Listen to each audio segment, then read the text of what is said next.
सर्वांचे मनपूर्वक आभार. आदरणीय सन्माननीय मंचावर उपस्थित आदरणीय प्रदीप कोठावादे सर, मुळाने साहेब, Ankush Khandve sir, doctor Basvesh Bhonde sir, आदरणीय आमचे मार्गदर्शक Bansode sir, Vishal sir, Ganesh sir आणि अमोल सर आणि अन्य अतिथीगण, माफ करा मी नवीन असल्यामुळं. बघा मित्रांनो, सॉइल, मृदा, मिट्टी, माती और बहुत कुछ, ये सब बातें हम करने के लिए तो मतलब बहुत है, लेकिन क्या हम किसी अंदाज से उसको मतलब ये कर सकते हैं, उसको सेव कर सकते हैं, किसी अंदाज से उसको बचा सकते हैं? हाँ, बिल्कुल ही बचा सकते हैं. कारण झालंय काय मित्रांनो, गोष्ट आपल्या पृथ्वीवर जवळपास 33% सॉइल डिग्रेड झालेली आहे, निष्काम झालेली आहे असं तुम्ही समजा. त्यामधून आपल्या भारतामध्ये जर बघितलं आपण तर 30% सॉइल ही अगदी डिग्रेड झालेली आहे. आपल्या भारताचा विचार जर केला तर मग यामध्ये गोष्टी काय घडतायत? गोष्टी घडतायत ते माणसाकडूनच, गोष्टी घडतायत ते मनुष्याकडूनच, आणि गोष्टी घडतायत ते आपल्यासारख्या सर्वसामान्य जनतेकडूनच. म्हणून ही जी जनता आहे, या जनतेनं सगळ्या गोष्टी सांभाळून घेतल्या पाहिजेत की आपल्याला आपली माती, आपली मिट्टी कशी वाचवायची. म्हणून थोडासा मी स्टॅटिस्टिकली दृष्टिक्षेप या गोष्टीवर टाकेल, कारण बरेच अग्रगण्य आणि अतिथी महारथी माझ्या नंतरही बोलणारे आहेत. मी अगदी थोडाच तुमचा वेळ घेईल, पण माझ्या विषया संदर्भात सांगायचं झालं म्हणजे शेतकरी मित्र आणि शेतकरी मित्रांसाठी आपल्याला काय काम करायचंय. आपल्याला सगळ्या गोष्टी माहिती आहेत. माती बनतीये खनिज पदार्थापासून, माती बनतीये सेंद्रिय पदार्थापासून, माती बनती पाण्यापासून आणि हवापासून. त्याचा जो रेशो आहे 45-5, 25-25% आहे. पण खरंच हा आता असा राहिलाय का? खरंच याच्यात काही दृष्टिक्षेप टाकून याला मेंटेन करण्याची गरज आहे का? तर खरंच गरज आहे. आणि ते जर सर्वसामान्य कोणी करत असेल तर as an extension worker we can do this only.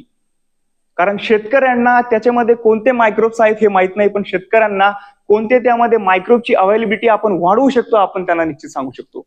म्हणून सर्वप्रथम जर शहराच्या बाबतीत सांगायचं झालं म्हणजे तर काँक्रिटीकरणामुळे बरेचशी सॉइल डिग्रेड झालेली आहे.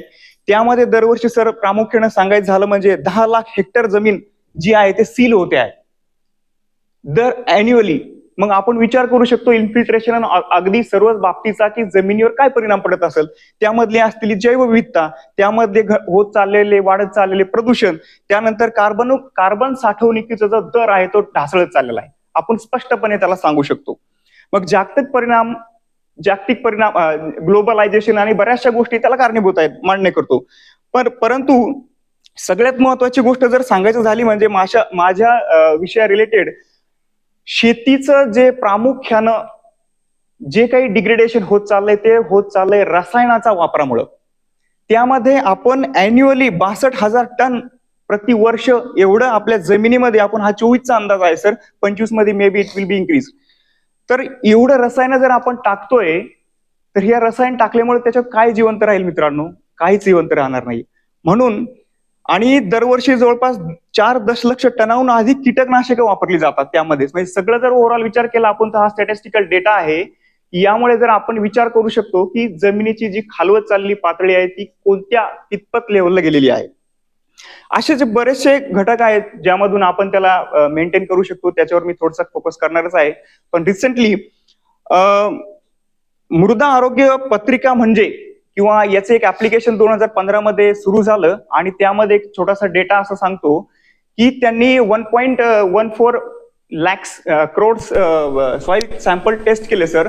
आणि टेस्ट केल्याच्या नंतर त्यांना असं आढळून आलं की दरवर्षी ते 2 वर्षाला करतात आणि त्यामध्ये ते फक्त 12 घटकांचा अवलंब करतात चेक करण्यासाठी. यामध्ये असं आढळून आलं सर की नायट्रोजनची कमतरता 75% ढासळली आहे, फॉस्फरस 36%, पोटॅशियम 33%, सेंद्रिय कर्ब 56%, आणि जो की आपला मगाशी सेंद्रिय कर्बाचं प्रमाण होतं 2%वरून ते आले फक्त 0.4 ते 0.7 या टक्क्यावर. म्हणजे एवढी जी ही भानगड होत चालली आहे, कशामुळे होत चालली आहे? ही फक्त आपल्या ऍक्टिव्हिटीमुळे. म्हणून या सगळ्या ऍक्टिव्हिटी आपल्याला करणं गरजेचे आहेत.